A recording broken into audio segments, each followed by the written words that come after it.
Hi guys, welcome you in my channel.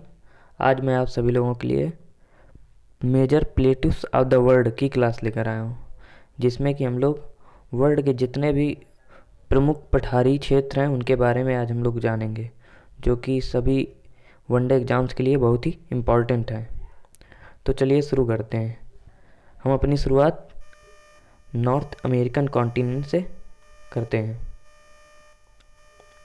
और plateaus के बारे में पहले हम लोग थोड़ा ब्रीफ में जान लेते हैं। प्लेट्यूस होते क्या हैं? प्लेट्यूस एक तरीके से plateaus are nothing but a type of land form having, इसके दो करेक्टरिस्टिक या फीचर्स हैं। क्या क्या हैं? पहला, प्लेट्यू में एलिवेटेड स्लोप होते हैं, एलिवेटेड स्लोप पाया जाता है, और ये फ्लैट टेबल लाइक सरफेस होती है। अब एलिवेटेड स्लोप अगर होगा तो उसके साथ साथ जो उसका ऊपर का पार्ट होगा वो कैसा होना चाहिए? वो इसने बता दिया, फ्लैट होना चाहिए। तो इस टाइप के जैसे प्लेट्यूस होते हैं, जैसा कि आप लोग इस फिगर में देख रहे होंगे हमारे, ये देखिए प्लेट्यूस हैं एक तरीके से। एलिवेटेड स्लैब है, ऊपर प्लेन्स है, एलिवेटेड स्लोप है और ऊपर प्लेन्स हैं। तो एज इन टाइप के प्लेट लैंड फॉर्म को हम लोग क्या क्या कहते हैं? प्लेट्यूस कहते हैं। ये हमारे 4 लैंड फॉर्म होते हैं: माउंटेन्स, प्लेन्स, हिल्स और प्लेट्यूस। माउंटेन्स के बाद प्लेट्यूस आते हैं, जिनके क्या क्या करेक्टरिस्टिक होती? पहली, एलिवेटेड स्लोप होते हैं और फ्लैट टेबल लाइक सरफेस होती है। इनकी जो अपर सरफेस होती है फ्लैट टेबल लाइक होती है। अब एग्जांपल्स क्या क्या हो गए? तिब्बत का प्लेट्यू और मालवा का प्लेट्यू, ये मेजर प्लेट्यूज हैं। अब फैक्ट जान लेते हैं कुछ, कि अफ्रीका कॉन्टिनेंट को कॉन्टिनेंट ऑफ प्लेट्यू कहा जाता है। मतलब कौन सा कॉन्टिनेंट है जिसको कॉन्टिनेंट ऑफ प्लेट्यू कहते हैं? कौन सा है ऐसा? Africa continent. अब ऐसा क्यों? क्योंकि जो बना हुआ है अफ्रीका कॉन्टिनेंट, ये अपने जितने भी ये चारों तरफ से वाटर बॉडीज से घिरा हुआ है, तो ये एक एलिवेटेड स्लोप फॉर्म करके ऊपर की जो सरफेस है एकदम प्लेन है, तो ये एकदम प्लेट्यू के शेप में है। और इसका जो पूरा पार्ट है ये प्लेट्यूज में आता है। जैसे इंडिया जो है पेनिनसुलर प्लेट्यूज में आता है, एलिवेटेड स्लोप है साइड से और उसी के बाद प्लेन से उठा हुआ है। तो ऐसे पेनिनसुलर प्लेट्यू हो गया इंडिया का, और अफ्रीका प्लेट्यू है। चलते हैं नॉर्थ अमेरिका शुरू करते हैं।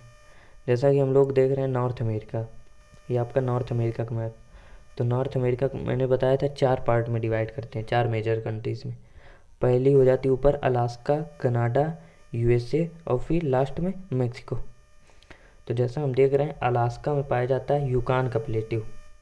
प्लेट्यू ऑफ यूकान कहाँ पाया जाता है? अलास्का में। अब यहाँ पे आते हैं अलास्का के बाद कनाडा। कनाडा में कौन सा प्लेट्यू आता है जो कि ईस्टर्न साइड में है? लॉरेशिया का पठार। कौन सा? लॉरेशिया का पठार। ये आपको याद करते हुए चलना है। अब लॉरेशिया का पठार किस लिए फेमस है ये भी आपको याद कर लेना है। तो लॉरेशिया का पठार में सुलीवाना की खान है, सुलीवाना की खान। लॉरेशिया के पठार में सुलीवाना खान, जो कि लेड और टिन और के सीसा और जस्ता के लिए प्रसिद्ध है। लेड मिस सीसा, टिन मिस जस्ता। तो लेड और टिन के लिए कौन सी खान प्रसिद्ध है? सुलीवाना खान लॉरेशिया के पठार में पाई जाती है। और जो प्लेट्यूज होते हैं रिच इन मिनरल्स होते हैं, इनमें बहुत सारे खनिज पदार्थ पाए जाते हैं, गोल्ड, डायमंड, टिन, सिल्वर। और एक बात जान लीजिए, जहाँ लेड पाया जाएगा वहीं पर ही टिन पाया जाता है।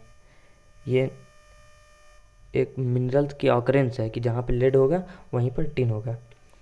अब उसके बाद यूएसए का पठार, कौन सा? कोलोराडो का प्लेट्यू। यहीं पर भुट्टे की खान भी है। भुट्टे की खान कहाँ पर है? कोलोराडो के पठार में, जो कि विश्व की सबसे रिचेस्ट प्लेट्यूस में एक है कोलोराडो की पठार। इसमें ज़्यादातर सभी मिनरल्स पाए जाते हैं और ये खनिज पदार्थों से भरी भुट्टे की खान फेमस है यहाँ की। और फिर मेक्सिको रीजन में आता है चिहुआहुआ की खान। तो ये भी आपको याद करते हुए चलना है। नॉर्थ अमेरिका में 4 मेजर प्लेट्यूस पढ़ाई हैं। कौन कौन थी? यूकॉन जो कि अलास्का में है, फिर उसके बाद कनाडा में लॉरेशिया का पठार, फिर यूएसए में कोलोराडो का पठार और मेक्सिको में चिहुआहुआ की खान। ये आपको याद करते हुए चलना है। अब हम लोग देखते हैं साउथ अमेरिका। साउथ अमेरिका की बस मेजर 2 ही प्लेट्यूज मैंने कवर की हैं, जो कि बहुत ही ज़्यादातर एग्जाम में पूछे जाते हैं। तो पहले माटो ग्रासो का प्लेट्यू, जो कि ब्राज़ील में पाया जाता है, और दूसरा है पेटागोनिया प्लेट्यू, जो कि अर्जेंटीना में एक पेटागोनिया सिटी है, तो वहीं पर पाया जाता है पेटागोनिया का प्लेट्यू। और पेटागोनिया डिजर्ट भी है, ये भी आपको याद करते हुए चलना, मैंने डिजर्ट की क्लास में कवर किया है इसको भी। तो माटो ग्रासो का प्लेट्यू कहाँ पर, ब्राज़ील में। और इस प्लेट्यू की खासियत है कि ये प्लेट्यू ट्रायंगुलर इन शेप है, ये ट्रायंगुलर फॉर्म में है प्लेट्यू, तो आपको ये भी याद करते हुए चलना है। और इससे 2 ही प्लेट्यू कवर होते हैं। अब अफ्रीका रीजन में आ जाते हैं हम लोग। तो अफ्रीका में पहला मेजर प्लेट्यू है, जो कि इस साइड में हॉर्न ऑफ अफ्रीका के साइड में इथियोपिया रीजन में आता है। इसे इथियोपिया प्लेट्यू के नाम से भी जाना जाता है। और ये है किसका प्लेट्यू, अबिसीनिया का प्लेट्यू। अक्सर एग्जाम में पूछा जाता है कंफ्यूज करने के लिए कि अबिसीनिया का प्लेट्यू कहाँ पर पाया जाता है। तो ये आपको, अगर अफ्रीका कॉन्टिनेंट बेसिस पे आंसर क्वेश्चन दे रहा है तो अफ्रीका कॉन्टिनेंट पे लगा के आना है। अगर वो कह रहा है इथियोपिया प्लेट्यू, तो आपको इथियोपिया प्लेट्यू में टिक करके आना है। तो इसे इथियोपिया प्लेट्यू के नाम से भी जाना जाता है। ये हॉर्न ऑफ अफ्रीका साइड में पड़ता है। और एक प्लेट्यू इसका, अफ्रीका के एक और प्लेट्यू ईस्ट अफ्रीकन प्लेट्यू, जो कि हॉर्न ऑफ अफ्रीका के नीचे वाले रीजन पे लाई करता है, नीचे वाले प्रोविंस पे। तो इसे ईस्ट अफ्रीकन प्लेट्यू कहते हैं। अब ये किस लिए फेमस है, अफ्रीका के जितने भी लगभग प्लेट्यू हैं ये गोल्ड और डायमंड के लिए फेमस है, और उनमें से भी सबसे ज़्यादा रिच ईस्ट अफ्रीकन प्लेट्यू है, जो कि गोल्ड और डायमंड के लिए जाना जाता है। तो ये आपको कवर करते हुए चलना है। फिर उसके बाद अफ्रीका का एक आइलैंड मेडागास्कर, यहाँ का जो प्लेट्यू है मेडागास्कर प्लेट्यू है, इसको भी आपको याद करते हुए चलना है।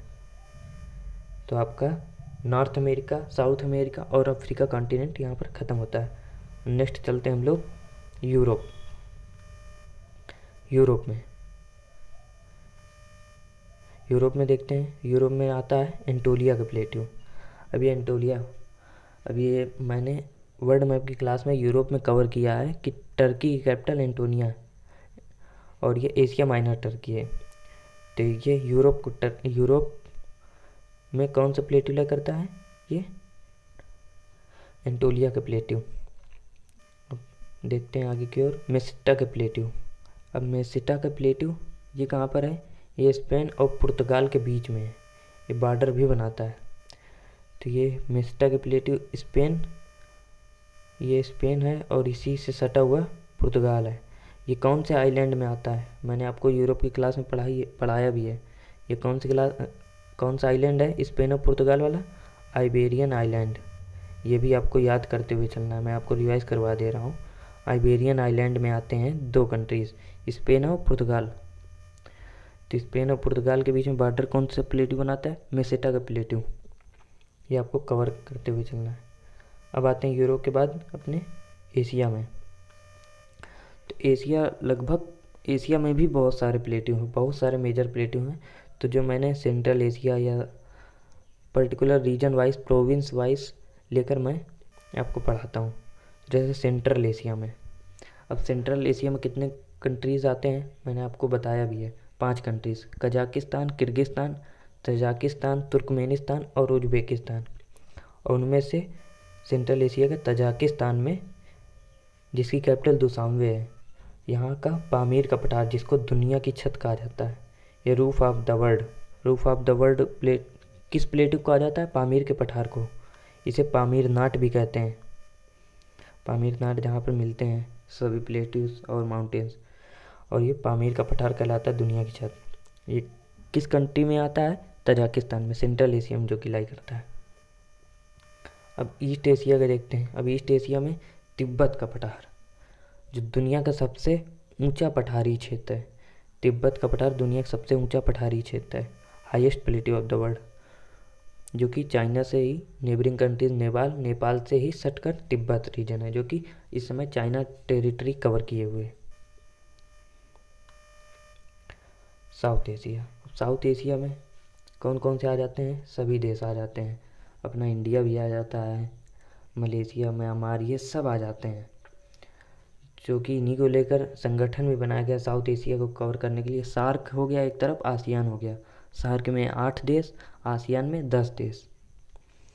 तो डेक्कन का प्लेटिव इंडिया सार्क रीजन में आता है, जिसका हेडक्वार्टर काठमांडू में। तो सार्क रीजन में देखते हैं तो डेक्कन का पठार हो गया, मालवा का पठार हो गया और छोटा नागपुर प्लेटिव हो गया। ये तीनों प्लेटिव, और भी मेजर प्लेटिव हैं, लेकिन मैंने ये तीनों इंपॉर्टेंट प्लेटिव कवर किए हैं इंडिया के। तो ये तीनों आपको याद रखने हैं। कहाँ पर लाई करते हैं? इंडिया में। और फिर जब इंडिया के बारे में हम लोग ज्योग्राफी में पढ़ेंगे तब स्पेशली कवर करेंगे। अब सान का पठार, अब ये म्यांमार में आता है। अब म्यांमार किस में आता है? आसियान रीजन में। ये आपको याद करते हुए चलना है।